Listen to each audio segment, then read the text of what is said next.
Okay, so what's up there mga ka-eduk? This is JJ Kasentay. Once again, welcome back sa ating Bura live stream. So in this segment, maiba naman tayo.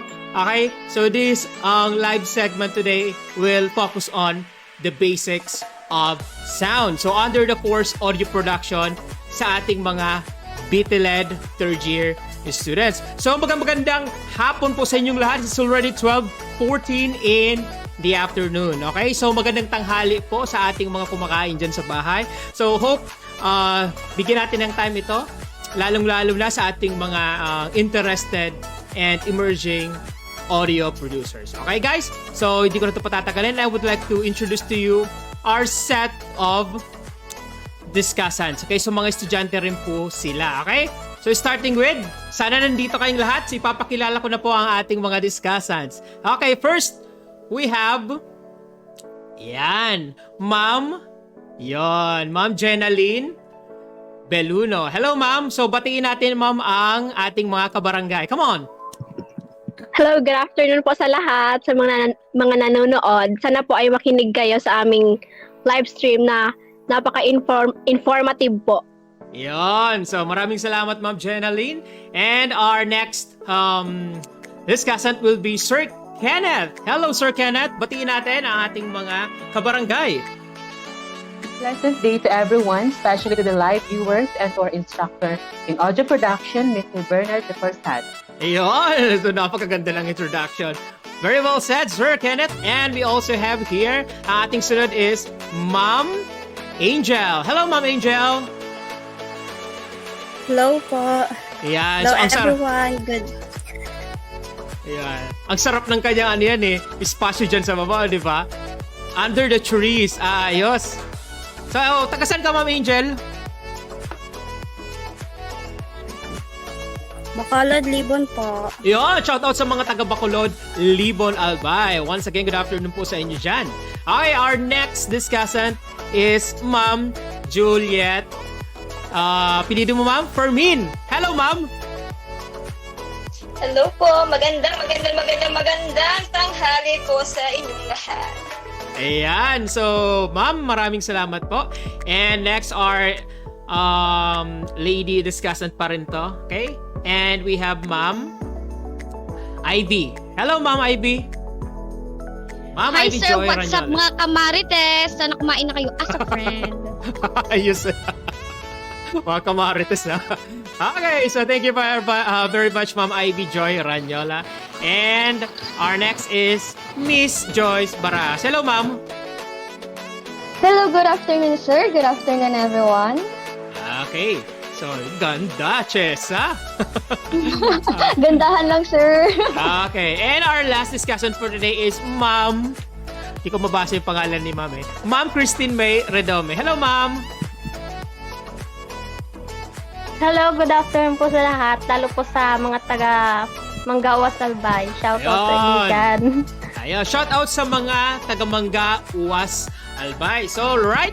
So, magandang hapon once again, ladies and gentlemen. Time check, it's already 12:17 in the afternoon. So, di natin patatagalin. Let's proceed now to our first discussant, which is Ma'am Jenaline Beluno. Ma'am, it's your turn po. Yes, good afternoon po.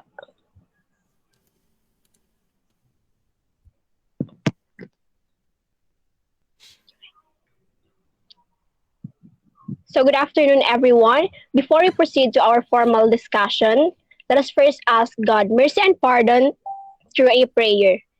In the name of the Father, the Son, the Holy Spirit. Amen. Let us pray. God of truth and knowledge, be with us throughout this day and pour thy blessings upon us. Help us in our studies and enlighten our minds. Enable us to take delight in seeking truth and wisdom without rest. Amen. So let's proceed to our thought for the day, which is destiny is not a thing to be waited for. It is a thing to be achieved. So for me, the meaning of this thought is that if you have goals in life or dreams, don't wait for destiny to make it happen, because you will end up exhausted and tired of waiting on things that seems comically out of reach. If you want to achieve something, work on it and have the courage And don't waste your time on just waiting. Destiny only happens as a benefit of working harder, and happily ever after exist on people who pursue and dedicate themselves on their dreams. So, ang ibig sabihin lang po nito is that if you have dreams in your life or goals, kailangan wag tayong umasa sa destiny, or wag natin hintayin yung oras na matupad ito. Instead, let's work hard for us to achieve this dream. Okay. So next po. Ganda. Napakaganda lang ano, introduction. Meaningful. Yan. So, ating mga viewers ngayon. Okay? So, let's proceed po. Next, sir. So this is audio production TELED 21, and I am going to discuss the basics of sounds. And this is again Ginalyn Adana Beluno, a BTELED 3 ICT student. Next. So the overview of this topic is first the definition of sound, next how is sound being produced, and lastly the importance and the benefits of sound. So let's go now to the objectives of this topic. At the end of this discussion, students should be able to, number 1, understand the definition of sound, number 2, recognize the benefits of sound in our daily living and in the environment, and lastly, be aware of the factors such as environmental factors that affect sound itself. So let's proceed to the introduction. The sound production. Where words cannot be heard, music speaks. Music and sound are part of our everyday life. A sound is a form of energy that gives us hearing experience. We see objects around us with the help of our eyes by detecting light from objects. In same way, ears are used to detect sound.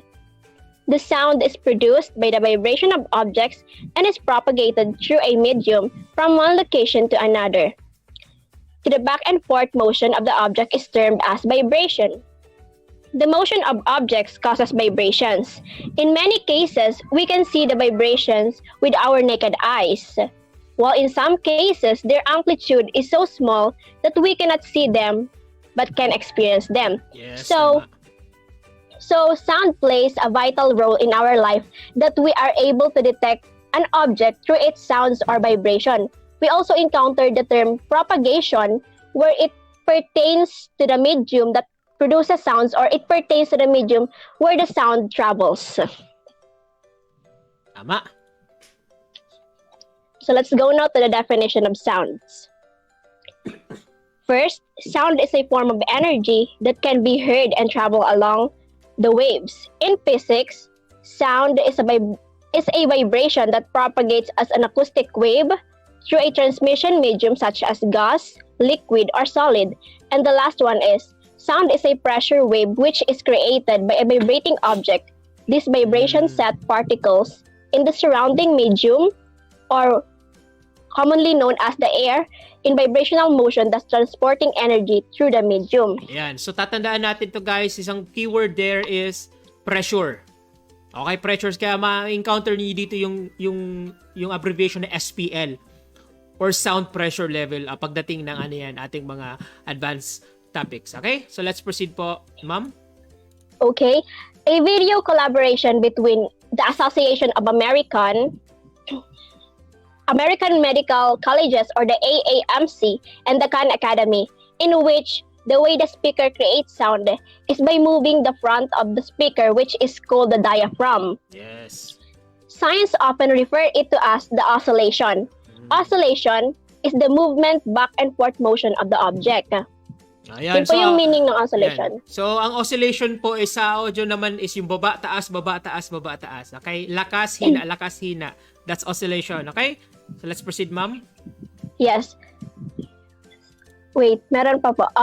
Maybe you will ask me a question. Why do we hear sounds even if the speaker is far from us? Yeah. So this is the explanation. The air in front of the diaphragm does not actually travel away from the speaker. Yung kunyari bagay speaker, may speaker. Example, there is speaker in front of you. yung sa harapan ng speaker, may air doon. Yun ang nag-oscillate back and forth.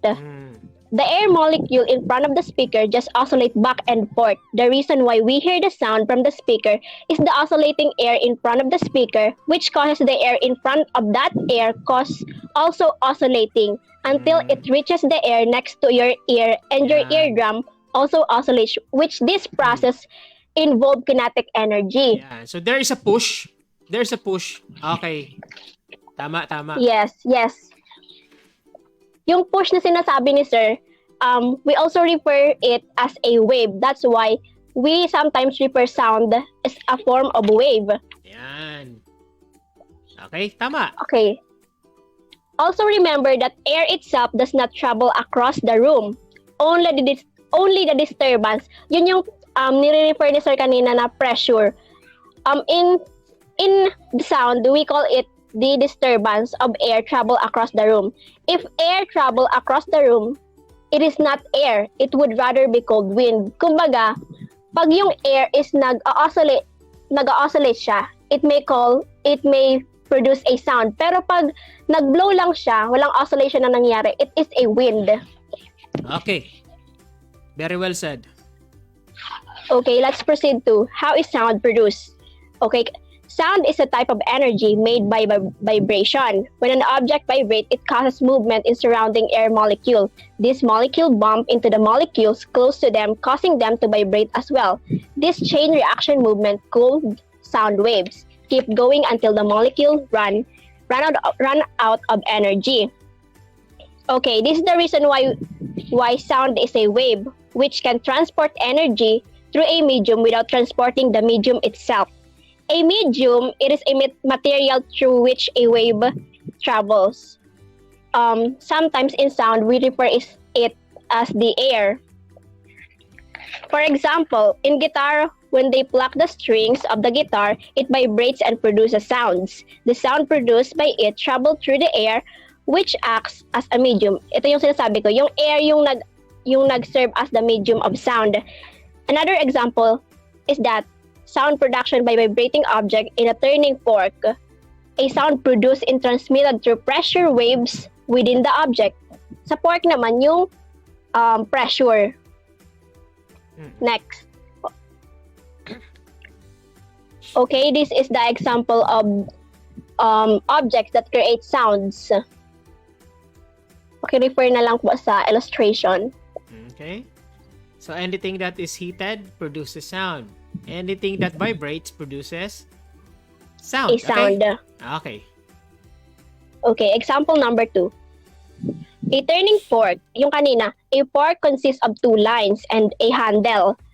When it is hit with a rubber hammer, the 2 tines start vibrating. The back and forth motion of tines produces disturbances in the surrounding air molecule. Pag tinurn mo yung fork, magkakaroon ba ng pressure? And yung pressure is that mag-create siya ng sound kasi nagbabibrate yung dalawang line sa fork. Nakahawa ka naman ng ano yan, tuning fork. Ano yun? Yung totoong tuning fork yan, sa screen. Nakahawa ka na dyan? Hindi pa po. Anyway, Hindi sa ating mga viewers, ang tuning fork po, ginagamit po yan for one particular purpose, and that is for giving the exact pitch as reference. Kasi po, may isang pitch lang yan. For example, tuning fork, that's A. That's 440 Hz. Dun lang siya sa A. Okay, that's A4 sa keyboard o sa piano. So, ginagamit yan as a reference po. Okay? So, thank you very much, ma'am. Let's proceed po. Yes, sir. Okay, let's proceed to how sound changes. Sound changes depending on how fast or slow an object vibrates to make sound wave. Ito yung kanina. Pitch is a quality of sound, high or low, and depends on the speed of the vibration. Yeah. Yung sound daw is nag-change siya according sa speed ng waves. Yes. Pag siguro this is only my own opinion. Pag high yung pag mabilis yung speed, mas high yung pitch na nakikreate niya. Tama ang opinion mo. Nakuha mo. Exactly. Ganun talaga siya. Okay, kaya naman tinatawag tayong high frequency and low frequency. Okay, if we are determining here kung gaano kataas yung ang vibration niya, kung gaano kataas yung frequency ng wave, ganun po kataas yung pitch. Kung gaano naman po kababa yung frequency ng wave, ganun din po kababa yung pitch. Okay? So, yun po yung isa sa mga characteristic kung paano nagpapalit or let's say the sound changes. Okay, let's proceed, ma'am. Let's proceed to the importance of sound. Next. Okay, importance of sound. Sound is important because it engages audience. It helps deliver information. It increases the production value. It evokes emotional responses. And it emphasizes what on the screen and is used to indicate mood. When put to good use, language, sound effects, music, and even silence can elevate your video dramatically. Dati baga, nung unang panahon is that yung sound yung ginagamit nilang medium of communication or source of communication, 'di ba? Kaya yung the sound of the bird. Tama. Number 2 is, of these senses, hearing is one of the most fundamental and important to our accumulation of knowledge and our understanding of word. Sound is vital to sharing information, interacting with other people, creating arts, regulating schedules, and countless other aspects of life. So, napaka-importante ng sound sa life ng isang tao dahil without sound, hindi rin natin ma-accumulate yung information na gusto natin ma-perceive or makuha. Tama. Exactly. Imagine niyo kung walang sound yung ano yan. Nagsasalita lang kami dito ngayon. Video. Walang sound. Tingin nyo. Ano nangyayari dyan? Di ba? So, hindi kompleto yung ating accumulation of information. Okay, information. ma'am? Ayos. Yes. Next is the scientists use sound waves in sonar devices. When they explore the ocean, sonar sends out sound waves, which then bounce back to the source when they hit an object. Scientists can use this echo to determine the size of distance of object that bounce the sound waves back. Ginamit na baga to dati sa science experiment. Yes. Kumbaga yung sound wave is yung nagde-detect kung gaano kalayo yung napuntahan ng isang object dun sa distance na pinanggalingan niya. Yes, exactly. That's why ngayon mga panike, kung mapapansin nyo guys, they have this ability, very sensitive sonar skill. Ayan, mga panike. Kaya nadedetect nila yung kanilang mga prey. Yung mga so mga sasakluto din ra. Ganun kalupit yung mga panike. Kahit yung 2 kilometro, 5 kilometers, they can reach that using their sonar skills. Yan. So parang may mga sonar radar sila. Sana ang tao ganun din. Ganun ka-importante yung sound. Okay. Ayun. So napakalinaw na explanation. So that ends my discussion. Thank you po. Ayan. So thank you very much, Ma'am Jenalie. Napakalinaw po ng ating discussion regarding sa basics of sound. So ngayon, I think pwede na tayong mag-proceed sa ating next discussion. Sino ang ating next discussion? Okay? Okay, parang nawawala po siya. Ayan, lumabas na siya. Ayan, si Sir Kenneth. Okay, so let's have a little break bago tayo mag-proceed sa ating next discussion. Okay?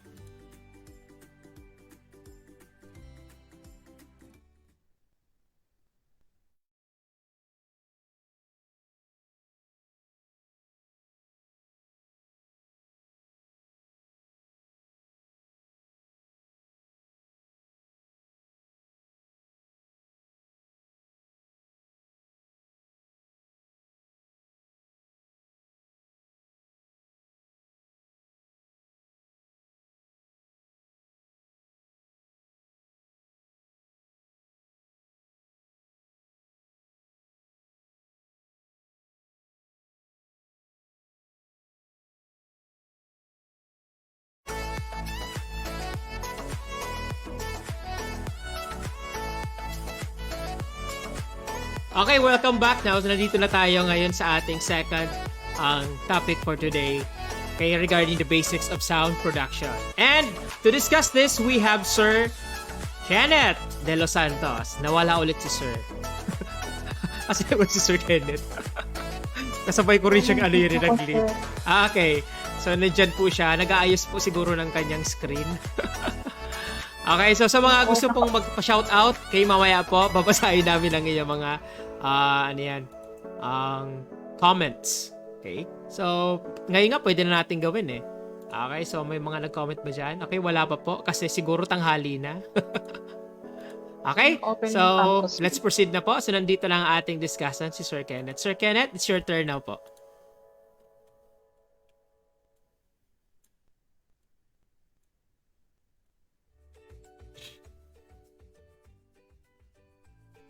Okay, sir? A pleasant morning to everyone, especially to the live viewers and to our instructor in audio production, Mr. Bernard de Forsado. My report for today is all about resonance. I'm Kenneth De Los Santos, BTLAG 3 ICT student. Okay. So what is resonance? The word resonance comes from the Latin and means to resound, or to sound out together with a loud sound. Resonance is a common cause of sound production in musical instruments.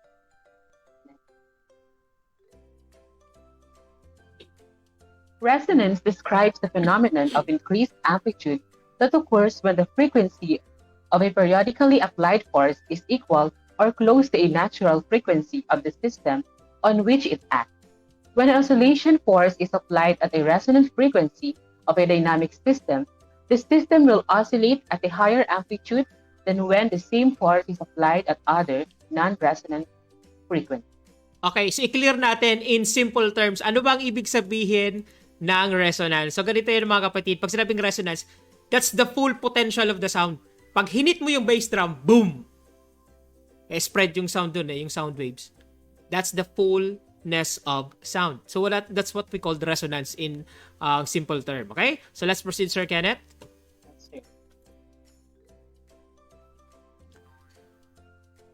Frequencies at which the response amplitude is a relative maximum are also known as the resonant frequencies or resonance frequencies of the system.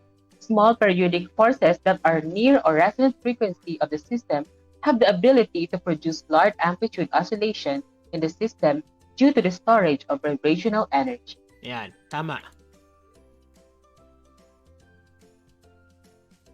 Resonance phenomena occur with all types of vibration or waves.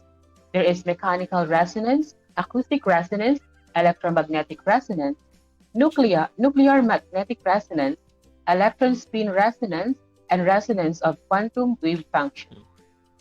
These all resonance systems can be used to generate vibrations of a specific frequency. Example is musical instrument, or to pick out specific frequencies from a complex vibration containing many frequencies. Okay, so ang resonance po, madaming klase. So ang point dito, okay, so resonance can be observed in several industries. No, hindi lang po sa music. So most especially ginagamit to for sa radar system, ginagamit to for clinical matters. That's why using scientific tawag ba dito, scientific ideas and scientific researches, dito nagagamit, or let's say dito mas nabibigyan ng importance yung word na resonance. Okay? And that's also part of the basics of sound. Okay, let's proceed, sir.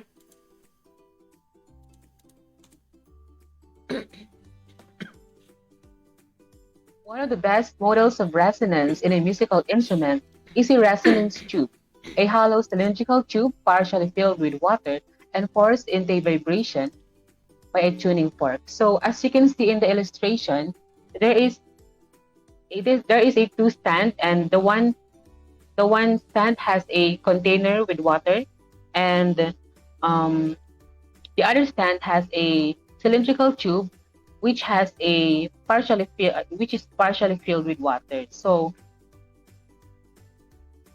the tuning fork is the object that forced the air inside the resonance tube into a resonance. As the tunes of the tuning fork vibrate at their own natural frequency, they created sound waves that impinge upon the opening of the resonance tube.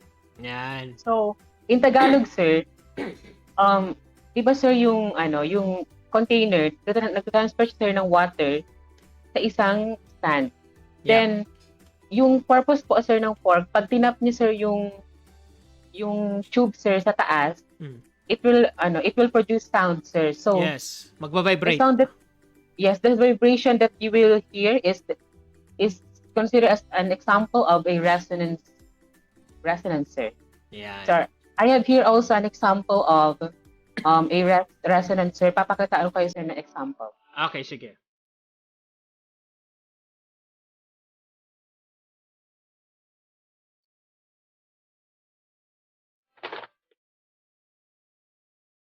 So, hinahanap po niya yung example, mga kapatid.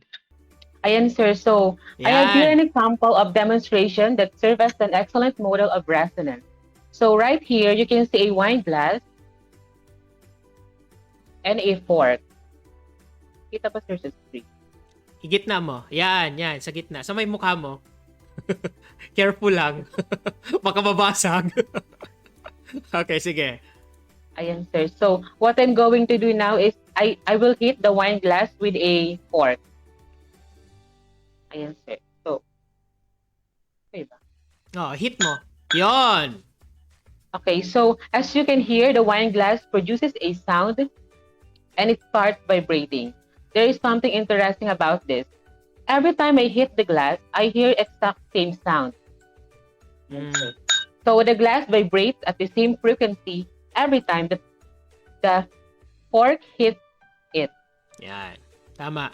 Yan. So every single object, including wine glass, has its own unique natural frequency. Yes, exactly. Kaya nga ganun eh. May mga concern kasi yung ano yan, yung mga producers natin.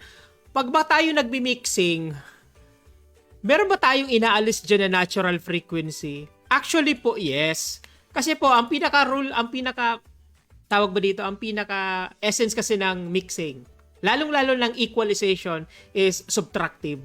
Magbabawas talaga dyan. Kaya minsan, kung mapapansin ninyo, kapag yung tugtog ay produce na, okay, so ibig sabihin na mix na siya, na master na siya, marami na pong naalis dyan. Maraming nadagdag, maraming naalis. Pero most of the time, subtractive. Mas madami kami kina-cancel out para mas luminis yung production. But with the extent na na-jeopardize namin yung kagandahan ng resonance ng object, which is the natural resonance. So, medyo naalis namin yan. But anyway, yun talaga ang purpose ng mixing. Pero sa totoo lang, sabi ni Sir Kenneth, every instrument, every object has their own natural resonance. Okay? Very good, sir. Let's proceed. Ganda ng example.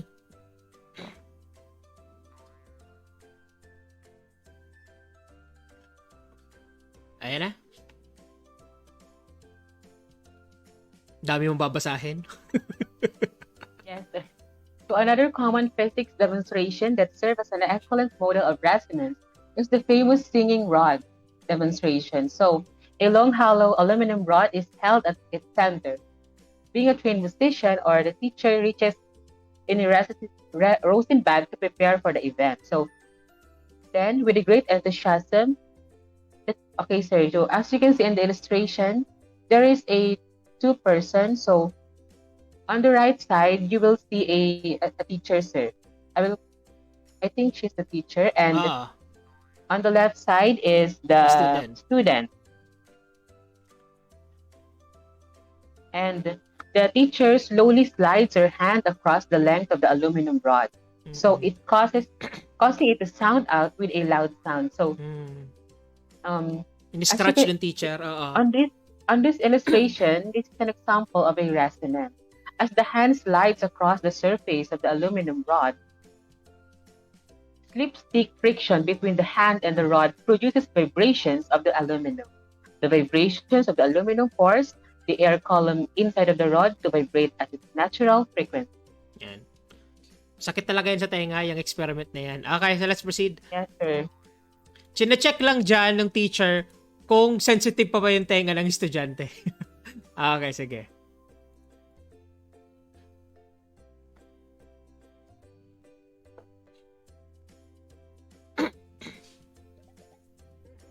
Napaka-sensitive ng camera ni sir. Nagsasarili.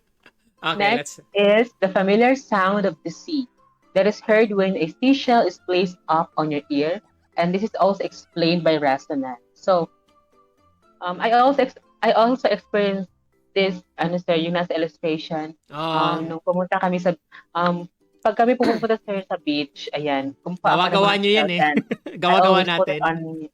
on my ear. Oo. Yes. Ang ganda ng sound, no? Very Yes, natural. sir. It's very soothing and it's very relaxing. Okay. Yes. Even in an apparently quiet room, there are sound waves with a range of frequency. These sounds are mostly inaudible due to their low intensity.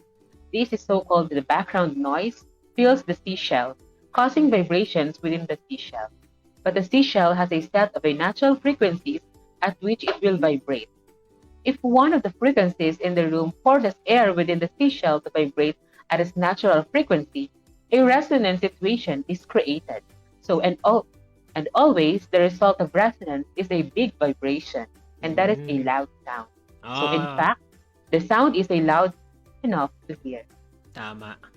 Very, very, clear yung example natin. Let's proceed po.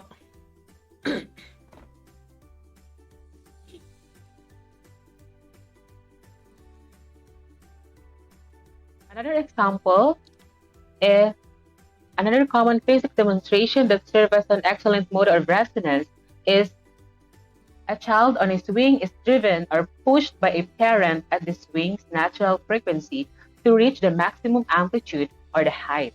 In all of these cases, the efficiency of energy transfer from the driving force into the oscillator is best at resonance. Yan, so sige, tama. Sige, proceed. To understand why this is so, as you can see in the illustration, someone pushes a child on a swing. Like any pendulum, the natural frequency of the swing depends on the swing's length. A swing on a short chain will change direction more often than one on a long chain.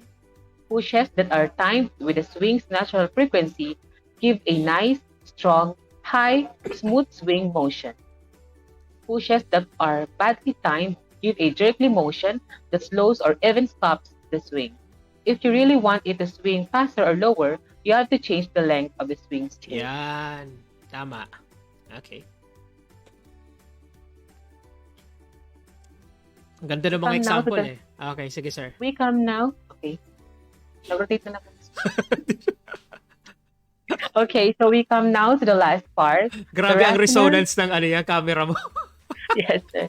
So we come now to the last part. Resonance and musical instruments. Musical instruments produce their selected sounds in the same manner. Brass instruments typically consist of a mouthpiece attached to a long tube filled with air. The tube is often curled in order to reduce the size of the instrument. Okay, I will no longer read the answer, the full content. I will just explain it as a whole. So, sir, every musical instrument produce sound or vibration. So, So, all the musical instruments is considered as they release vibrations and that's what you call the resonance. So, yes. Po. So, ibig sabihin dyan, ang iba-iba po ang instrumento, meron po silang mga karampatang lakas, okay? Or amplitude, dyan, yung pinaka-peak ng kanilang power. That's why sa orchestra, ang inilalagay talaga sa pinakaunahan yung mga pinaka-soft instruments like the flutes and violins, okay? Or the string instruments. Sa likod naman dyan yung mga wind. Ang pinaka nasa dulo talaga niyan yung brass. Kasi amplitude ng brass talaga mataas eh. Napakalakas talaga niyan eh. Pag bumomba yan talaga, pwede kang mabingi. Okay? So may mga tamang tawag ba dito, position dyan sa taas ng stage. Yung mga instruments natin. Okay? So yun yung gustong sabihin ni Sir. Tama ba? Di ba Sir Kenneth? Uy. Yes. Yes, sir. Okay, so hindi na kasi niya mabasa. So sabi kasi dito, the vibrations of the lips, again, ayan, against the mouthpiece produce a range of frequency. Ito po yung sa brass instruments. Kasi man nagtatanong po, paano ba po tumugtog ng brass? Nako po, hindi po yan dahil sa hinihipan nyo lang. Nasa lips po kasi ang kuwan yan. Ang technique dito po sa lips. Ganun. Hindi po siya sa ihip lang ng hangin na uyupan nyo sa natutunog na, hindi po. Iba po yung brass. Okay? So, any more, sir? Always remember, The result of resonance is always a big vibration, and that is a loud sound. Yan. So nga ito yung sinabi ko kanina eh. That is the fullness or the full potential of any vibration or natural vibration coming from an object or an instrument. Okay? Ayos. So, yan. So before I end up this report, I will share to you a simple quote by G.K. Nielsen. Successful people are not gifted. They just work hard and then succeed on purpose. Thank you for listening and good afternoon. Okay, maraming salamat po, Sir Kenneth De Los Santos. Thank you very much, sir. Yeah, huwag ka muna aalis, ha? Yes. Kain ka muna. Okay, maraming salamat po, guys. So, Thank you so napakalinaw nung kanyang explanation regarding sa resonance. So, yun. So, dapat pala tatandaan natin na lahat ng uri ng bagay ay may kanya-kanyang natural na resonance. Okay? So, we will have a break.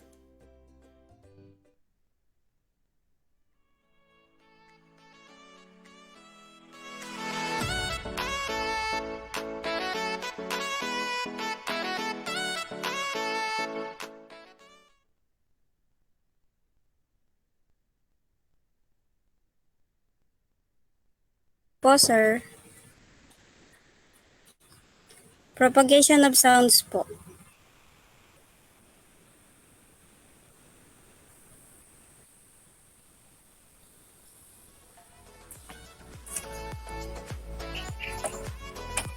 Okay, so what's up there mga ka-edu? This is JJ Kasensay again. Thank you very much sa ating two first discussant of the basics of sound production. So right now po, let's proceed po sa ating third discussion, which is about the propagation of sound. And to discuss this, we have Ma'am Maria Angel Cornelio. Hello, Ma'am. It's your turn now po. Good day, everyone. My discussion for today is about propagation of sounds. So, next po, sir. Sound is a sequence of waves of pressures which propagates through compressible media such as air or water. The sound produced by a vibrating object travels through a medium to a listener. So, sound travels through a medium from the point of generation to the listener. Without a medium, sound cannot propagate. Next, let's define what is medium. Medium is the matter of substance through which sound is transmitted. It can be solid, liquid, or gas. Medium is the material that sound waves can travel. It can travel through solids, liquids, and gas, but not through a vacuum. So, why we think vacuum cannot travel through sounds? Because sound is formed by the vibration of the particles in the medium, like air, water, which the waves travels. Therefore, sounds cannot travel through vacuum, where there is no molecule or atom to induce vibration. Okay? So, Let's proceed, Ma'am. next, we have now two waves. The two waves is the transverse waves and longitudinal waves. Transverse waves is the particles of the medium vibrate in a direction perpendicular to the direction of propagation. The wave is called transverse wave. Yan. Next po, sir. The example of this is the water waves and the vibration of stretched string. In water waves, the ripple form on the surface on the water. So, sa vibration of stretch, for example, string, pag ginalaw natin siya, halimbawa hindi lang natin siya, then ginalaw natin yung sa gitna, may maririnig tayong vibration ng sound. Next is longitudinal waves. If the particles of medium vibrate in the direction parallel to or along the direction of propagation wave, it's called longitudinal wave. Example is the sound waves. This wave is moving in only one direction. So the compression is the maximum. This is the area with maximum pressure, and the refraction is the area with minimum pressure. Yan. So, ganun pala yung sound, guys. So, meron pala talaga siyang compression and rarefaction. So, yan po yung bumubuo sa isang tawag ba dito, direction ng isang sound wave. Okay, let's proceed, ma'am.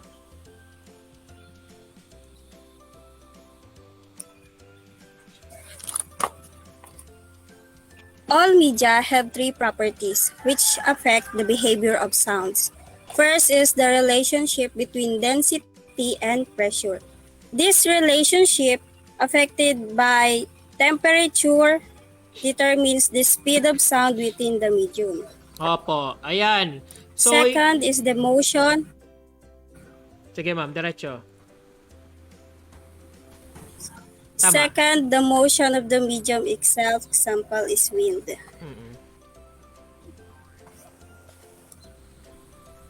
Ito yung pantatlo. Independent of the motion of sound through the medium, if the medium is moving, the sound is further transported. Third is this determines the rate. Third is the viscosity of the medium. Ano yan? This determines the rate at which sounds is alternated. For many media such as air or water, attenuation due to viscosity is negligible. Okay. So, i-clear natin to mga kapatid. Lalong-lalo sa mga ating mga emerging audio producers. Okay? So, sabi dito, klarado naman dyan that a relationship between density and pressure. Okay? So, that's regarding sa sa tawag ba dito? Sa humidity. Okay? Tapos sa pressure ng environment. Sabi rin dyan, the motion of the medium. Depende po yan doon sa kung merong mga disturbances like wind or something. And yung viscosity of the medium. Depende rin po yan sa background ng inyong avenue or let's say venue. So, i-clear lang natin to mga kapatid. Kung bakit po ang concert palaging ginagawang gabi, is it because of the temperature? Akala ninyo wala lang yun Meron po kami ginagamit na thermometer to check the temperature kung ito ba ay suitable na or let's say conducive na po to start a concert. Kaya kung mapapansin ninyo, lahat ng concert ginagawa mga bandang alas 6, alas 7 hanggang gabi na yan. Dire-diretso na yan hanggang gabi. Doon po namin yan talaga isineset kasi yung temperature po ng oras na yan is very suitable na po sa galaw po ng sound. Lalong-lalo na po sa sound pressure level. Kasi pag masyadong mainit, masyado pong spread out ang tunog. So, remember, kapag mainit po ang temperature, so it affects po ang galaw po ng air molecules dyan sa venue or sa surrounding. Kaya po, hindi talaga tawag dyan, hindi very suitable na mag-concert ng umaga. Kasi masyadong spread out yung tunog. Okay? So, yan ma'am. So, let's proceed po. In each medium, the sound spreads at different speed. The speed of sound in the wind, approximately 340 meter per speed. Second. And Per second yan, ma'am. per second. Yeah. And speed of sound in water, 1,500 meter per second. In hot air, speed in metals and steel, 5,000 meters per second. In hot air, the speed of sound is greater than in cold, leading to a change in the direction of sound propagation. Yun ang sinasabi natin dyan. That's why temperature really affects the speed of sound. Okay? So, clear natin ulit to sa ating mga viewers natin, ma'am. Ang sound po, okay, hindi na po yan natin pwedeng pabilisin. Okay? Pero pwede natin pong bagalan. Okay? Pwede natin bagalan ng sound. Kaya may mga tinatawag tayong delay. Yan. So nagdi-delay tayo para magkaroon tayo ng tinatawag na sound alignment. Okay? Or audio alignment para hindi naman po nagre-recoil or nagfi-feedback or let's say nag-a-add ng reverb yung sound kasi dala-dalawa yung naririnig yung tunog which is pangit. So delay ang tawag doon. So kaya kailangan lang nating bagalan. Okay? Pero di na talaga natin yan mapapabilis kasi constant na yan. Okay? So, ma'am, tapos na po ba ang ating discussion? Yes po. Okay, so thank you very much. Thank you for listening. Yan. Okay, so diyan ka lang ma'am. We'll be right back.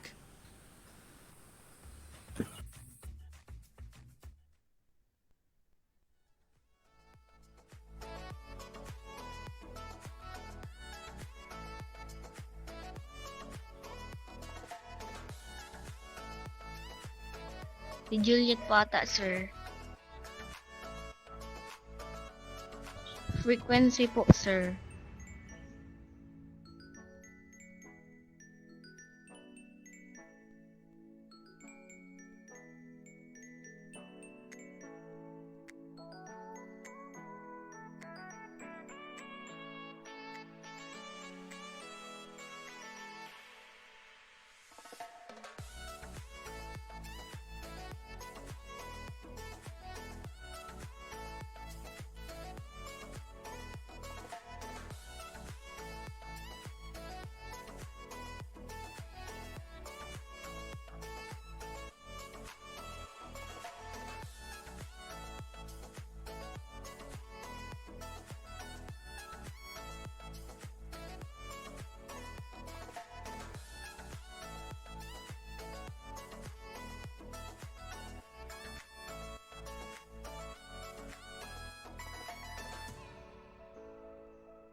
Okay, so guys, welcome back sa ating live Bura-Bura course live stream. So, ang ating next topic regarding the basic of sound production is frequency. Yan. So, mga mahilig mag-EQ dyan, ito na po ang dapat ninyong malaman. Okay, so, to discuss this, we have Ma'am Juliet Fermin. Hello, Ma'am. Are you there?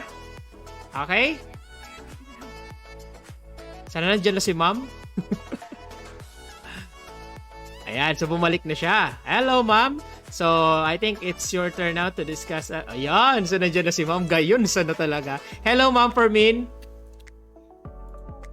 Hello po, sir. Hello po. Narinig niyo po ba ako, guys? Lakasan mo lang ang boses mo. Okay, ma'am, it's your turn now po. Good afternoon. Good afternoon, everyone. Good afternoon, sir and classmates, and to all the viewers there. Yeah. So my topic is all about frequency. It is under the topic of sound quantification. Sige. Ilapit mo pa yung mic mo para clear. Yan. Hello. Okay?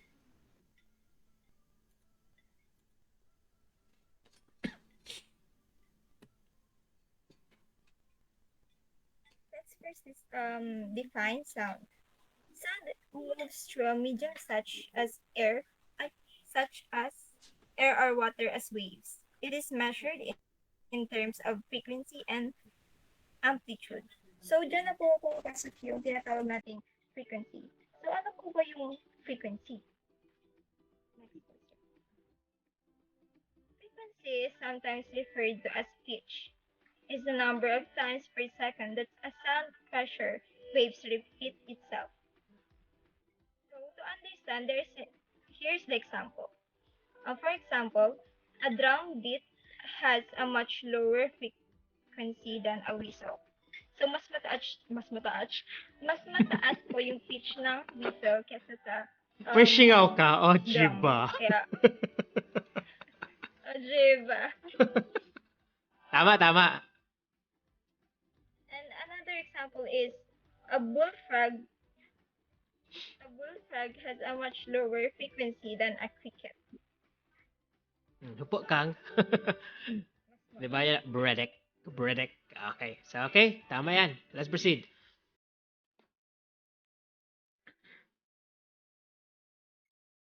Next is,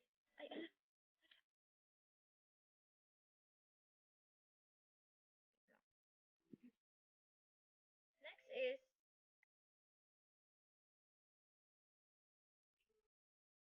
the unit of frequency are called hertz.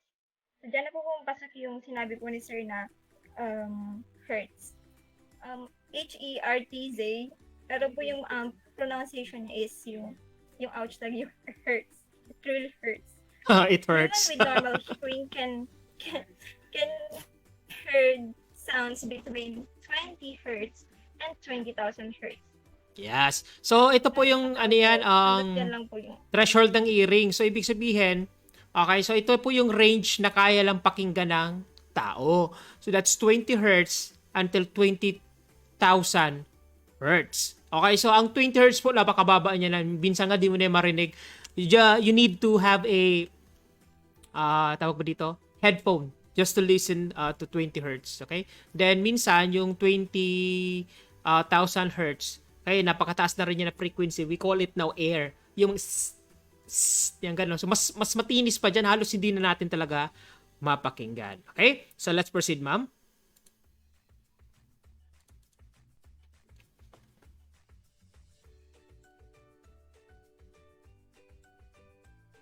frequencies above 20,000 hertz are known as ultrasound.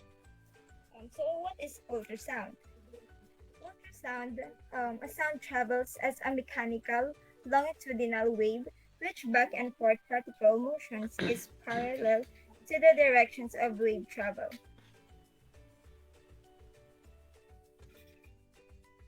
So when we say ultrasound, ito po yung tinatawag na high frequency. The word ultra, malakas, mataas. Yan po.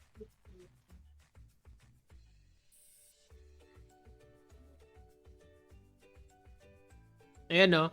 So, meron pa bang makakarinig nito? Ayan, no, sabi dyan, klarado naman, bats can hear at among the highest frequencies of any mammal, up to 120,000 hertz. My God! So, ganun kalupit ang kanila mga tenga.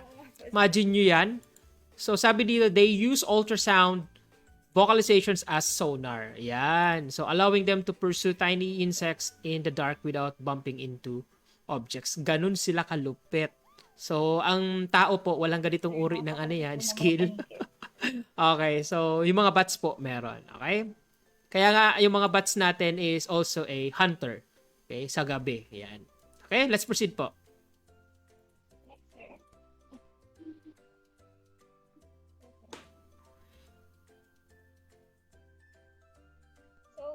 Ultrasound, syempre, may high frequency at may lower frequency. Dito na po pasok yung infrasound, which is frequency sounds below 20 Hz. Yan po yung infrasound. Ito po, for example, elephants are infrasounded for communication, making sounds too low for humans to hear. Yan. So, hindi na rin kaya ito ng mga tao, mga hayop talaga ang gagaling ng mga hayop. Meron silang mga ano yan, special abilities na wala ang tao. Okay? So, ulitin natin, infrasound or tinatawag din nating subharmonics na mababa na yan eh. Halos hindi mo na talaga yan marinig. Pero, pwede mo siyang maramdaman. Kasi low frequency siya, so halos mababa or mabagal yung kanyang ano yan, ang wave. Minsan nararamdaman natin yan eh, di ba? Okay, so i-clear natin yung ultrasound.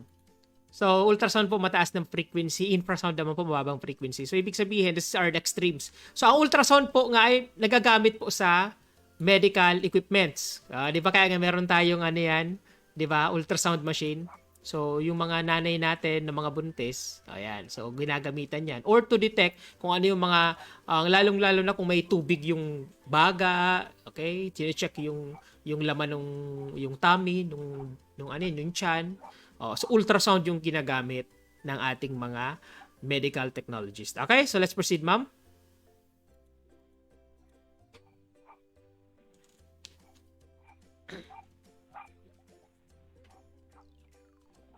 Ayan, nagbabasa po siya.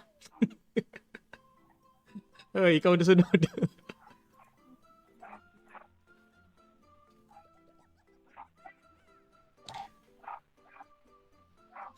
Ano na?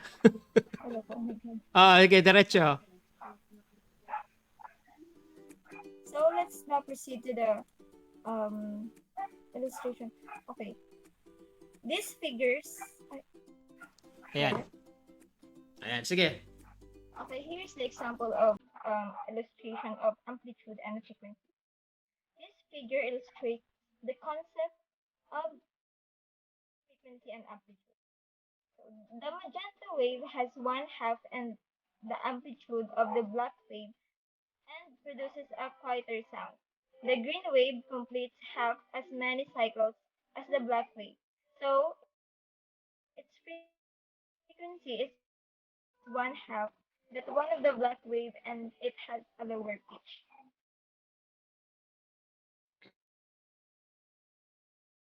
Okay. Let's proceed.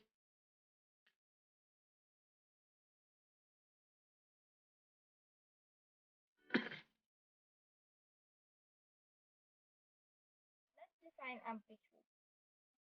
Mahina talaga yung ano yan mo, The no? relative strength Mahina. of sound. Pwede i-try mo na lang tanggalin, ano? Hello, sir. Oh my God. Oo. Mahina talaga yung kwan mo. Yung earphone. Yung mic. Sorry po. Oo. Sige, lakasan mo na lang boses mo. Come on. Apo. Again, amplitude. Amplitude is the relative strength of sound waves, or the, let's say, transmitted vibrations, which we perceive as loudness or volume. Amplitude is measured in decibels, Yan. which refer to the sound pressure, level, or intensity. So ito na yung volume na tinatawag natin. Ngayon guys, to measure the sound pressure level or intensity ng sound, ginagamit natin yung word na amplitude. Pero yung ginagamit nating unit of measurement is dB or decibel. Okay, let's proceed, ma'am.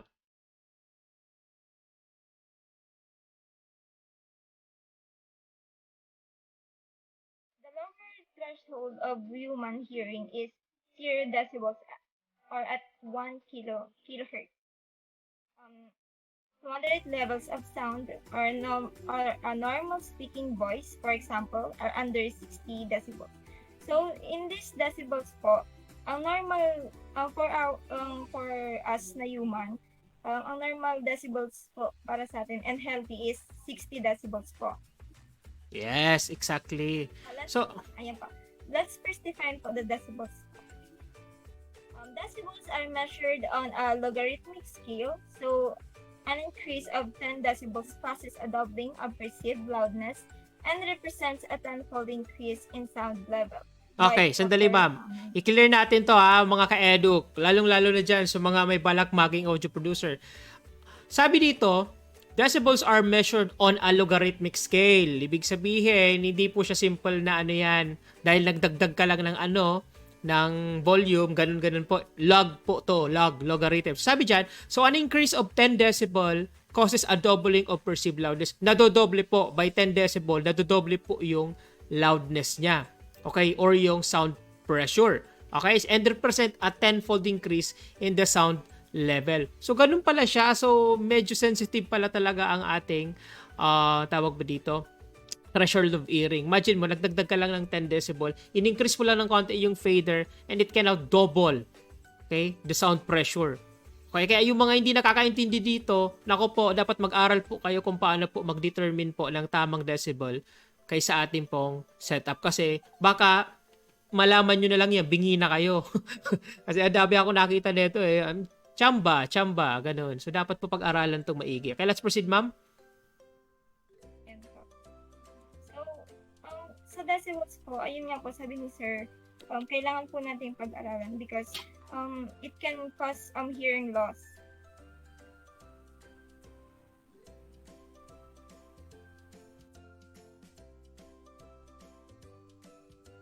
Like, sa 70 decibels po, pwede na pong maumpisa na parang noise 70 decibels over prolonged period of time may start to damage your hearing. So, kaya po, yan po, tandaan natin. And in everyday activities po, baga, sir. For example, yung naggagamit ay yung mahilig po sa music, ayan Yan. po, todo, maximum yung volume sa earphones po. Yan po yung minsan, hindi po pala minsan, kasi madalas pong maging cause ng hearing loss. Yes po. Okay, kung mapapansin nyo guys, kapag gumamit ng earphone, tapos nag-press kayo ng additional volume dyan sa volume knob ng inyong cellphone, meron pong magpa-pop up na message. Diba? Sabi dyan, oops, kailangan mo ba itong lakasan? Baka masira ang tenga mo. Yan ang ano yan. Kasi lahat ng devices may ganun pong prompt message na nagpa-pop up dyan. Kasi it's a warning na pwede pong masira ang iyong tenga. Okay? Or your hearing ability kapag sumobra po sa 80 decibels. Okay? Thank you very much, ma'am, for that information. Let's proceed po.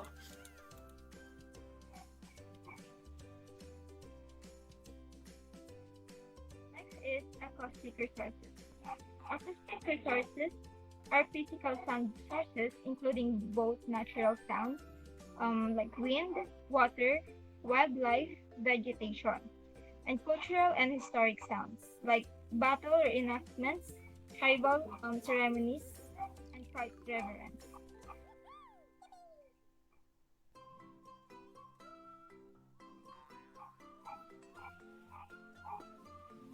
Next is soundscape. Soundscape can be defined as a human perception of those physical sound resources. So soundscape po, has three main parts, which is the audience, environment, and the sound event. So, ang nag-invent po ng soundscape is Raymond Murray Schaeffer in 1970s.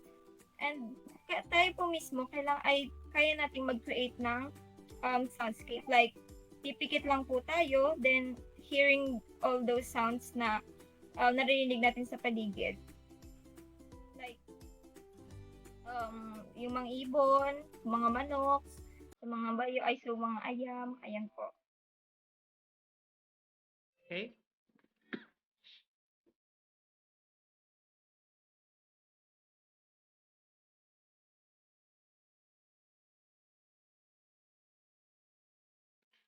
Acoustic environment. Acoustic environment is the combination of all acoustic resources in given area, like natural sounds, cultural sounds, as well as non-natural human-caused sounds. So, acoustic environment po is an important aspect of quality in the experience of natural and cultural environment. It provides the framework of the sound picture. Out there, our sounds are expected and wanted, or more acceptable and desirable. So, lahat naman po tayo gusto natin ng sounds na makakapag-relax, ganyan po, makakapag-relax and Okay, tama. Kasi, ganito guys, if you are considering yourself to become a, let's say, an audio producer, wag muna kayong mag-invest sa mga gamit. Okay? Ayusin nyo muna yung kwarto nyo. Okay? Kasi it will really affect, for example, sa recording ninyo. No? Ang dami palang reverb, so malaki yung room. You need to adjust now the acoustic level. So, ano ibig sabihin nito? Magdadagdag ka dyan ng tinatawag nating acoustic foams na pwedeng gamitin. We have diffusers, okay, and we have acoustic, tawag ba dito yung isa pa? Diffuser kasi spread ng sound, and acoustic absorbers. Yung nag-absorb naman ng tunog. So dalawa yun. So, hindi yung pwedeng isa lang na puro absorber. Kasi ang pangit naman kung ang room ninyo very dull and unnatural, kung halos lahat ng tunog higop, wala ka lang naririnig. So pangit naman yun. So for example, sa simbahan naman, so kinakailangan dyan maglagay talaga na acoustic absorbers and diffusers kasi echoey talaga siya. Malaki ang room, hall size, marami or let's say mataas ang reverb. So kung kayo ay isang mixer, okay? Kung kayo ay technician, wag na kayo magdagdag diyan ng reverb pang effects. Kasi nga nagre-reverb na yung hall. So hindi niyo na kailangang dagdagan pa yan ng mga kung ano-anong effects. Just let the sound be natural and more resonant. Okay? So let's proceed, ma'am.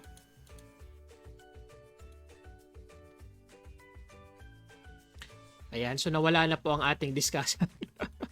Nawala na po si Miss Anaya na bakal. So takad na lang natin to mga kapatid. So habang wala si ma'am, so I'm just going to further discuss this. So according here, so sound levels are often reduced to or adjust, okay, to match the hearing abilities of human or given mammal. Totoo po yan. So ginagawa po talaga yan natin. Sound levels adjusted for human hearing are expressed as dB. Okay, decibel. Okay? Ngayon, nakabalik na si ma'am. Asan ka na, ma'am? Nawawala ka na. Okay. So, mahina ang signal ni ma'am. So, sabi dito, sound level, noise is a sound that is unwanted. Okay? Unwanted or inappropriate in an environment. In national parks, noise sources can range from machinery and tools such maintenance to visitors talking loud, trail aircraft, and other vehicles. Ngayon, kung mapapansin ninyo, hindi lang natin to masyadong, na, let's say, we are not conscious enough to do this because sanay na tayo sa environment, okay? So, pero sa perception kasi ng pandinig natin, iba-iba ang tao. Pero if you're going to check, kapag po talaga merong let's say, malalakas na mga tunog. Ako kasi may dala-dala ako palaging sound pressure meter sa cellphone ko. So, guys, I suggest mag-upload kayo nun sa Google Apps. I-check ko kapag 80 decibel pataas na, pumapatak na yun ng 80, 81, 85. Okay, that's not anymore healthy for your ears. So, ang ginagawa ko is umaalis na ako dyan. Alis ka na dyan. Hanap ka na ng ibang way because hindi ka dyan pwedeng bumabad. Sa kung napansin ninyo, mga mahilig makipagsayawan, ang sabi doon sa operator, ang hina naman ngayon ng tunog mo. Puta, anong mahina? Ang lakas-lakas sabi ng operator kasi yung operator may alam. Hindi, sabi ng dancer, dagdagan mo pa. Bingi na pala yung yan. Okay, so there is a chance na nasisira na po ang inyong eardrops. Okay? So, be careful po tayo dyan. Okay? So, better na may alam tayo. Okay? So, yan. So, tapusin ko na tong discussion ni ma'am kasi parang medyo nawala ang kanyang internet. Okay? So, thank you very much, Ma'am Juliet. Okay? So, let's have a little break. Okay?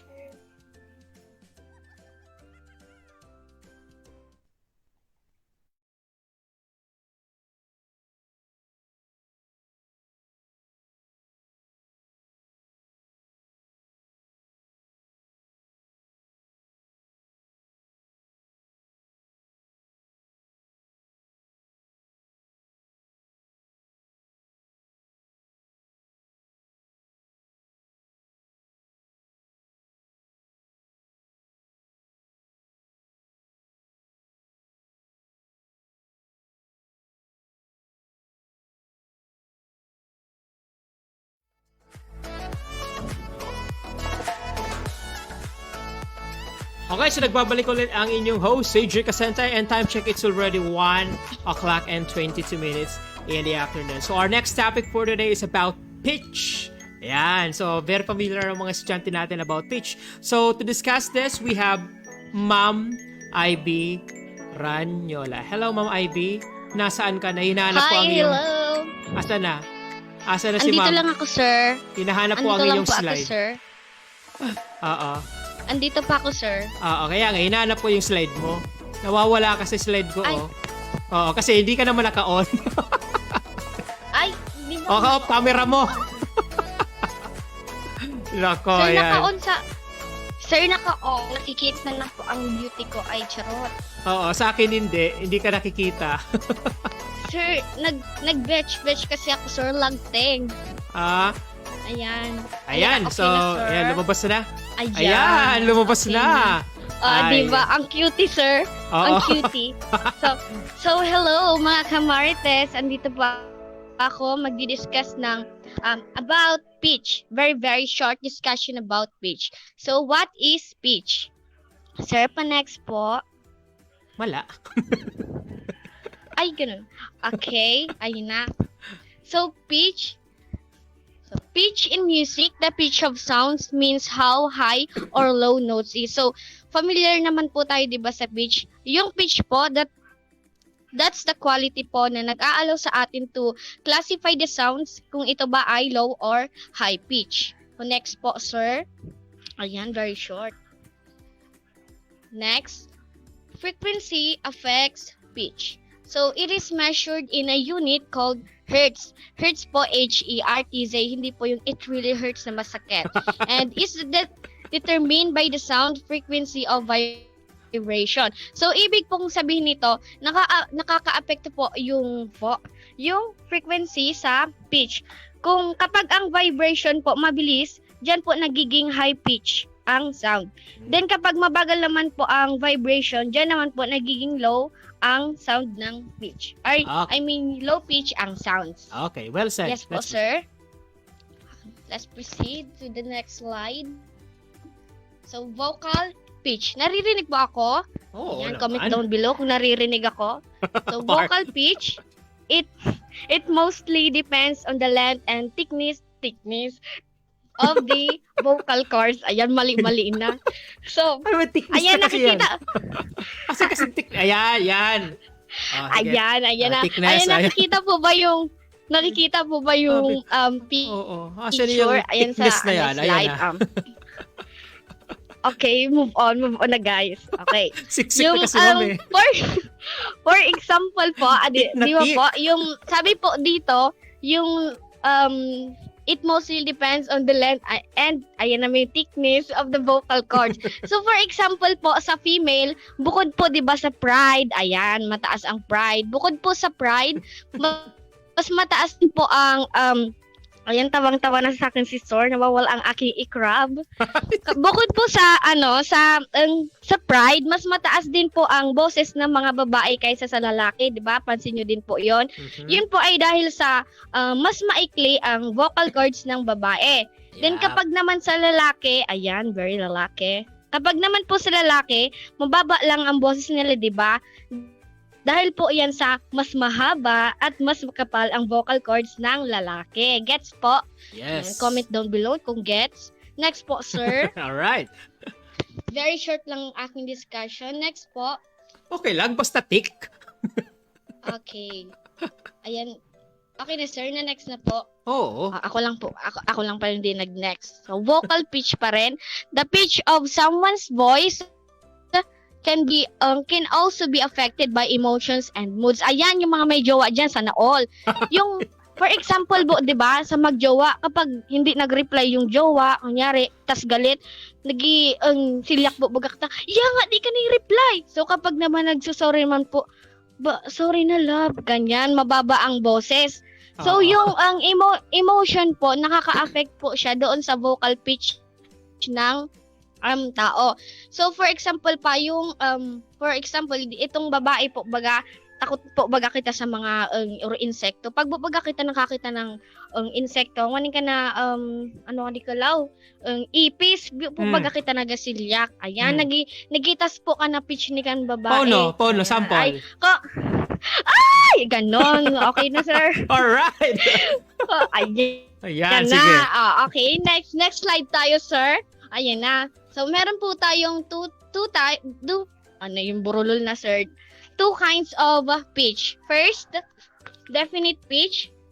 So, definite pitch produce sounds at fixed frequency. So, yung definite pitch po, ito po yung instrument na merong iba't ibang sounds and it serves as a music tones. So, ito po yung mga instrument na kayang mag-produce ng iba't ibang sounds. Ayan po, nakita sa sa picture po, yung guitars. Okay, Yun po, clear out baga. natin to.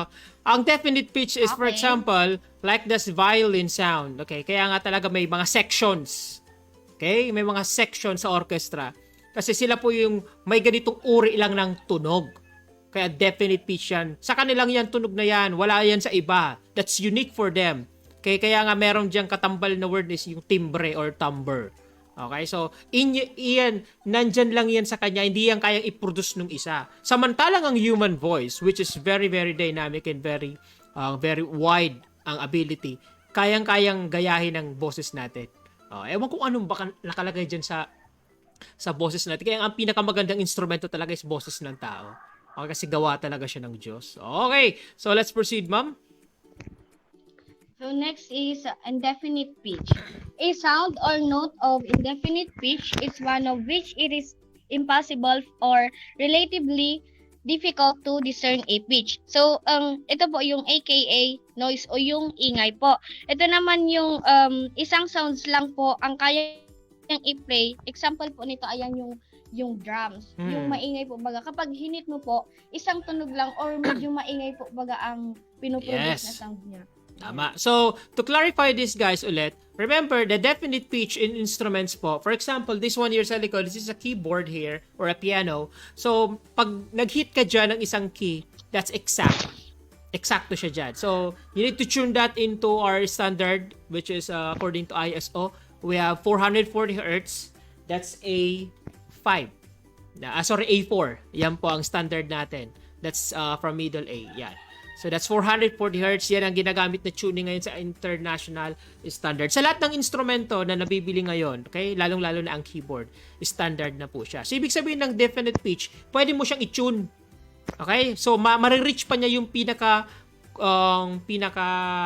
eksaktong tono or let's say ano yung pitch. Samantalang indefinite pitch like drums or some percussive instruments, yung mga hinahataw na medyo indefinite, di eksakto pero may pitch siya. Meron siyang tunog na naririnig mo yung ano yan yung uri ng frequency or pitch pero hindi lang siya eksakto sa naririnig mo unlike the definite pitched instruments. 'Di ba ma'am? Tama ba 'yon? Tama yung pagka-explain ni sir? Yes, sir. Tamang-tama po. Okay. So, meron pa ba? Meron, sir. Yung pinakamadaling i-explain. Ano yon? Ito. Ayan, yung thank you and God bless. Alright! Ayan, sana po nakinig po kayo sa akin at may natutunan kayo sa inyong kamarites. Ayan. Thank you po, sir. Okay. Thank you very much, Ma'am Tess. Huwag kang aalis. We'll be right back, guys. Of course.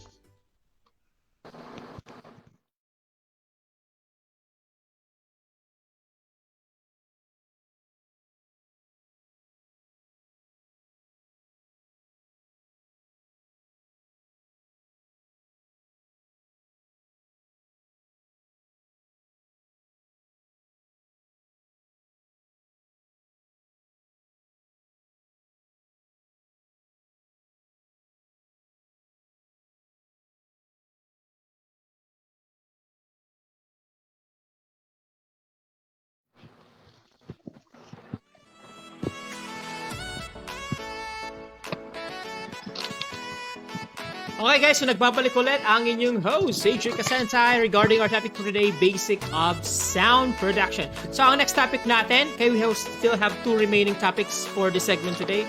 We have this amplitude and loudness and the perception of sound. So to discuss the amplitude and loudness, let's call on now Miss Joyce Maxine Bayaras. Hello ma'am! Hanapin ko yung kanyang slide. Okay? So, naka-off ang kanyang screen. Okay, hinihintay ko si ma'am. Hello, ma'am. Naka-ano po, sir. Okay? Yan. So, nandiyan na si ma'am. Ayos. So, technical problem Hello, pala. sir. Si sir nyo may problema. Okay, anyway, let's proceed now po with our next topic, which is amplitude and loudness. Ma'am, it's your turn. So, hello, good afternoon, sir. Good afternoon, everyone, to all the viewers out there. So, I am Joyce Maxine San Juan Bayaras from Bitala 3 ICT. So, I'm going to discuss the amplitude and loudness. Next slide, sir. So, let's define first what is amplitude. The amplitude of a sound wave is the measure of the height of the wave. The amplitude of a sound wave can be defined as the loudness or the amount of maximum displacement of vibrating particles of the medium from their mean position when the sound is produced. So, as you can see here, we have the example of the amplitude. So, you can see here a red line with an arrow. So, this is the distance or height displacement from the mean point. Okay. So, the amplitude of a sound wave determines its intensity, which in turn is perceived by the ear as loudness. So, dito nga po pumapasok ang loudness. So, let's proceed. Next slide, sir. The amplitude of a sound wave is the measure of the height of the wave. The amplitude of sound wave can be defined as the loudness or the amount of maximum displacement of vibrating particles of the medium from their mean position when the sound is produced. It is the distance between crest or true and the mean position of the wave. Yan. Okay. So let's define what is loudness. Next slide, sir. So, loudness, the attribute of a sound that determines the magnitude of the auditory sensation produced and that primarily depends on the amplitude of the sound wave involved. So, the loudness of a sound relates the intensity of any given sound to the intensity of the threshold of hearing. It is the measure of the response of the ear to the sound received and is dependent on the sensitivity of human Yan. ears. So the loudness also depends on human ear sensitivity. Yan. Tama. Kasi iba naman yung ano And yan, amplitude that's on for ano yan, technical ano yan, tawag mo dito, technical activities sa mixing, okay, and in audio production. At yung loudness naman ay sa tao. Okay. so loudness can also define as the volume Yan. from quiet or soft to loud. Next slide, sir. So, loudness of sound. Sige. This phenomenon of a sound depending on the amplitude of the sound wave. If the amplitude of the sound wave is large, then the sound is said to be loud. And it is directly proportional to the square of the amplitude of vibration. If the amplitude of the sound wave becomes double, then the loudness of the sound will be quadruple. And it is expressed in decibel. So decibel is the measurement of the sound. Yes. And sounds above 80 decibel becomes noise to human ears. So 80 is the normal for the human ears. Yan. So yun yung threshold. Okay? So amplitude and loudness are related. So why are they related? So sound amplitude causes a sound loudness and intensity. The bigger the amplitude is, the louder and the more intense the sound is. So, the more na mataas ang amplitude, mas intense ang nagpo-produce na sound. Yan. Tama. So, it's directly proportional. Thank you very much, ma'am. Okay, very well said. Clear. Okay? So, That yan. would be all. Thank you for listening. Alright. So, thank you very much, Ma'am Joyce Bayaras. Okay. Ayan. So, pupunta na po tayo ngayon sa ating last topic. Okay? We'll be right back, guys. Stay tuned.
Okay, so what's up there mga ka-edux? Okay, ang hinihintay namin ang next discussant. Hopefully, sana makabalik siya. But anyway, for the meantime, ako na lang po muna ang magde-discuss sa inyo regarding this topic for today. Yan. Which is about this perception of sound. Okay, so hinahanap natin yung ating discussant. Yan. So, parang siguro na nawala na siya sa air. Okay. Sige, ano yan? Medyo data services. Naubos na yung load. Okay, kawawa naman. Ayan. So, sino pa ba yung mga nandito nating ano yan? Ang mga discussant. Come on guys, open your cams. Ayan. Okay, so sila lang po yung natitira sa ating mga kagrupo. Naubusan daw po sila ng load. Okay? Ayan. So, huwag na kayong aalis. Matatapos na tayo mga kapatid. So, just to tell you about this last topic natin, which is the perception of sound. So, tatanungin ko na lang kayo dito kamusta naman ba sa inyo? Okay, just open your camera, okay? Kamusta naman kayo pag nakikinig ng music? Ano ba kayo, naka-high volume ba kayo sa cellphone ninyo? Or Yes, sir. Oo. Yes, sir. Yes, sir. okay, tanungin natin si Ma'am ano yan? Si Ma'am Joyce muna. Si Ma'am Joyce muna. Okay, turn off your audio. Okay, Ma'am Joyce, bakit naka full volume ka ba pag nakikinig ng music? Yes, sir. Bakit? Gusto ko malakas. Malakas. Ang tawag ba dito ang ano sa cellphone lang or naka-earphone? Pag sa cellphone, sir, malakas din. Tapos pag sa speaker, sa halimbawa napapatugtog, gusto ko sagad, sir, yung malakas talaga. Malakas. Okay. So, depende kasi talaga yan sa ating perception. Sabi mo nga kanina, loudness is for human being, di ba? Amplitude yung term doon talaga sa ating ano yan, sa technical overview ng subject na to, which is sound production. Anyway, okay, thank you, ma'am. So, how about si Ma'am si Ma'am Ivy? Sagad kalahati. Ako, sir, ako? Oh, paano? Sagad kalahati. Ay, sagad na sagad, sir. So, feeling, sir, na amo na lang ka to, sir, kanarunod ko, sir. Okay, so nakabalik na si Ma'am Tin. Okay? So, si Ma'am ano yan? Si Jenaline, sagad or kalahati? 75. Mga 70%. Okay. Si Ma'am si Angel. Pero ako na po. Almost na yung load ko. Sandali lang. Ngayon, kabalik ka na. Okay, sige. So, excited na siya kasi maubos yung load niya. Okay, guys? So, dahil nakabalik na po si, ang di lang nakabalik si Kenneth. Kung nasa, sabi ko wag mag-leave. Okay, anyway. So, punta na tayo sa ating last discussant. Okay. Saan na ba yung PPP na, ma'am? Okay. Hanapin natin si ma'am. Okay. Ayan. So, ma'am, it's your turn na po sa ating last topic.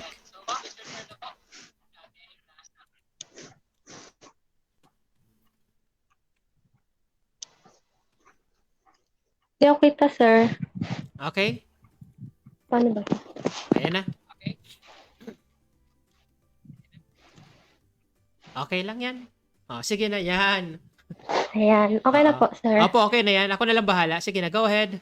Opo, okay na yan. Ako na lang bahala. Sige na, go ahead.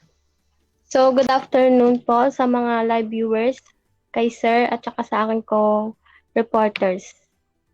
So, I will discuss perception of sounds. So, perception is the ability to interpret information that our different senses receive from the environment. In fact, this interpretation is an active process that depends on our cognitive processes and prior knowledge. So, perception is the ability to see, hear, or become aware of something through the senses. But let's just focus in the hearing or the auditory perception. So, what is the process of hearing? The ear transforms sound vibrations in the external environment into nerve impulses that are conveyed to the brain, where they are interpreted as sounds. So, auditory perception could be defined as the ability to receive and interpret information that reach the ears through audible frequency waves transmitted through the air or other means. There is a series of processes to follow in order to perceive the sound around us. So auditory perception involves the awareness and detection of the sounds through the use of the auditory system. So of course, sound is perceived through the sense of hearing. For example, bats use echolocation, ships and submarines use sonar, and humans can determine spatial information by the way in which they perceive sounds.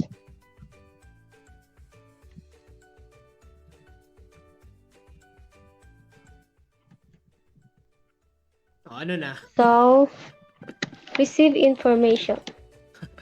When an object vibrates, which is the cause of human voice or vocal cords vibrate, the waves produced by this action are transmitted by the air or other means. When these waves reach the inner ear, certain cells are activated. Yan. So as obvious as it may seem, in order to effectively receive information through hearing, we must first be able to physically hear what we are listening to. The clearer the sound, the easier the listening process becomes. Okay. After receiving the information, next is information transmission. So what is information transmission?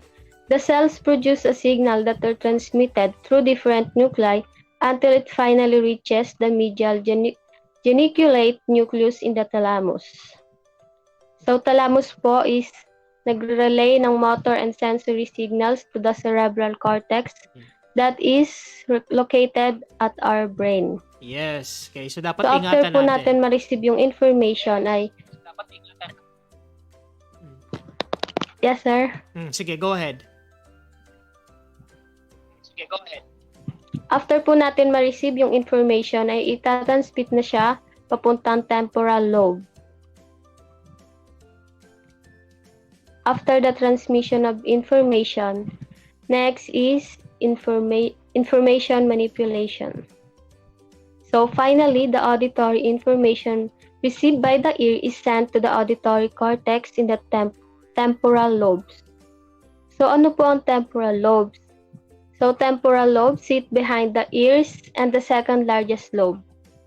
They are the most commonly associated with processing auditory information. Ang trabaho po ng temporal lobe ay mag-process ng information na na-perceive natin. So let's continue. The information is manipulated and sent to the rest of the brain to allow you to interact with it. Let us connect lang po yung processes kanina.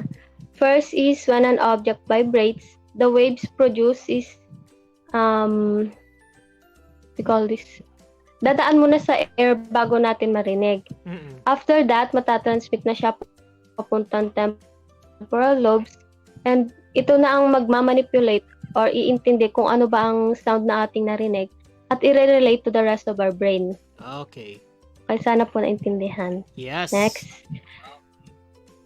Next na po, sir. Yes.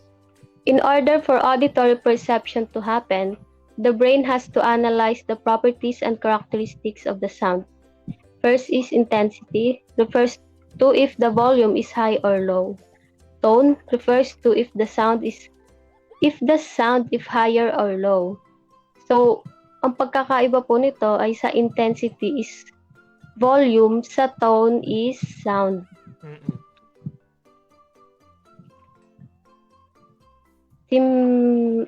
Next po, okay.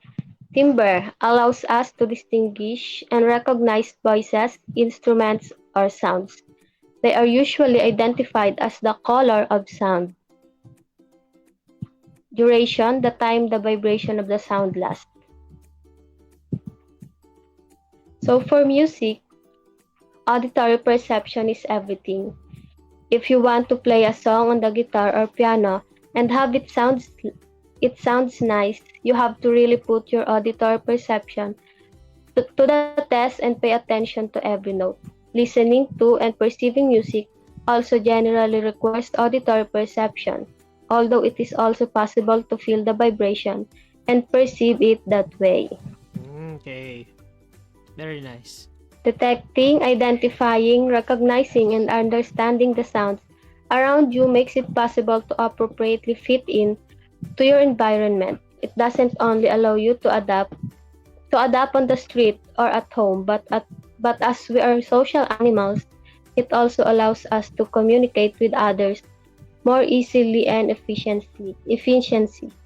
So Yeah. tama naman, mahirapan tayong makipag-communicate with others kung hindi natin na-receive ng maayos what they have told. So lagi po natin tandaan, wag po tayong bibingi-bingi kahit saang lugar para po wag po tayong magmukhang tanga, di ba sir? Oh. Apakaganda naman ng huling. Hindi, tama yun. Talaga, kasi bakit pwede ka mabunggo eh. Di ba? Oh, di ba? Opo. Pag bibingi-bingi, pag Opo, lubusan na sir. kagilid. Pero tingnan mo kung sa kagigilid, no? Baka mali kung saan ka ba. Doon pala sa kabila nag-overtake. Ayan, so napakalinaw po ng ating ano yan. So, tanong ko lang, ma'am. So, gaano ba ka-importante talaga ang hearing abilities? Or let's say, ang ating sense of hearing as a human? Okay. So, gaano siya ka-importante sa atin? Kinakailangan ba natin itong pangalagaan at ingatan? Yes sir, napaka-importante po sir. Lahat po ng senses natin is important. May kanya-kanya lang po silang mga trabaho na gagampanan para yung for example po sir, yung hearing sa music. So paano po natin malalaman kung nasa tamang tono po tayo or nasa tamang pagkanta po kung hindi po natin naririnig yung music. Ayan, tama nga naman, no? Tanungin natin yung mga uncertain singer. Opo. Mga sintunahan. Ewan ko ba? Kaya tawag natin sila, sa kanila is uncertain singer. Ayan. So, thank you very much, Ma'am Christine. So, very informative yung ating discussion for today. Thank you very much po, Ma'am. Okay? Yes po. So, I think dito na po nagtatapos ang ating discussion for this vlog. Okay? Educational stream sa araw na to. Okay? So, once again, Shiji Kasensai, it's already 1:51 in the afternoon. So, tingnan natin. So, magpapasalamat na ako sa ating mga discussant. Nasaan na kaya sila? Okay, so I hope nandiyan pa ang ating mga discussants para makapagtapos na tayo. Ayan! Nagsipaglabasan na. Okay, pakiturn off muna ng mga audio nyo. Ayan. So, nagsisipaguluhan. Napagpatapos na talaga ang klase, nagsisipaglabasan silang lahat. Okay. So, yan. Thank you very much, ladies and gentlemen. Okay, sa ating pong... Nawala na kasi yung isang gentleman eh. Ito si Kenneth. Okay. So, I think dito na magtatapos ang ating segment. So, huling bate coming from our discussant. Okay. Let's start first kay Ma'am Joyce. Ma'am, bati ka po ulit. Hello, good afternoon, sir. Thank you po. Inikraban kaming maray. Okay lang yan. Chill lang, okay? So, any shout out? Nakakaraos na, Meron sir. bang bumati sa atin? Ewan ko, baka walang comments. Oo. Pa-shout out na tayo sa ating mga klase kung nanood. Oo, sana nanood sila. Hello, madlang Shout out sa crush ko. Ay, shout out sa crush ko. Sana nanonood ka, taga Cebu, Chor. Alright! Narinig ni Kuya. Kung sino ka mang, taga Cebu, shout out sa iyo. Okay, thank you very much, Ma'am Joyce. And Ma'am Ivy, it's your turn. Go, IB. Shout out sa kapitbahay namin. Sino yon? LF po, jowa. Baka naman. Alright! So, ready na siya, may jowa talaga na. Okay, so thank you very much, Ma'am Ivy. And si Ma'am Jenaline. Ma'am, huling bati po. Hello po sa lahat. Sana gising pa kayo dyan. Napaka-informative nung diniscuss namin. Sana lang nakinig po kayo. Thank you. Okay, thank you very much, Ma'am Jen. Ma'am Juliet, nawala ka kanina, iniwan mo ako. Bati ka ulit. Kaya sa bida-bida. Ay, naku. Okay. Hello po. Hello, what's up, madlang people? Pwede na po tayo makakain, Char. Okay. So, yan. So, makakain na tayo. Maraming salamat. Okay. Thank you very much, Ma'am Juliet. Ma'am Christine. Huling bate sa Hi, ating good mga viewers. afternoon po. Shoutout po sa mga manok na nagtatalak-talak. Okay. Ayos. Thank you very much. And yung ating natitira dito kasi wala ni Sir Kenneth kasi busy tao siya. Meron yung ano yan gagawing ano yan activity. Okay, extracurricular activity. So, thank you very much, Sir Kenneth. And ang ating last reporter dito, si Ma'am Cornelio. Ma'am, huling bati po. Hello po, everyone. I hope you learned something po. Okay. Thank you. Ayan. So, ladies and gentlemen, dito na po nagtatapos ang ating segment regarding sa basic of sound production. So, tatandaan lang po natin lahat, pag sinabi nating basics of sounds, just to remember one thing. Okay, ladies and gentlemen, as an audio producer, as a music enthusiast, do no harm. That's the first principle po. So, thank you very much, guys. Okay, so once again, this is JJ Kasentay, and I would like to congratulate our discussants for today's topic, which is basics of sound production. Maraming salamat po sa inyong lahat. Congratulations po. God bless. And of course, bago tayo magtapos, time check, it's already 1:55 in the afternoon. Sabi ko sa inyo, yung pag 2 o'clock, tapos na tayo. Okay, guys, so once again, this is JJ Kasentay at nakiiwan sa inyo isang katagang in this time of pandemic para tumalin ng malupet, di adet, badbapaknet. Maraming salamat po. Good afternoon, and thank you very much for viewing. Bye-bye! God bless po. Bye! Ingat!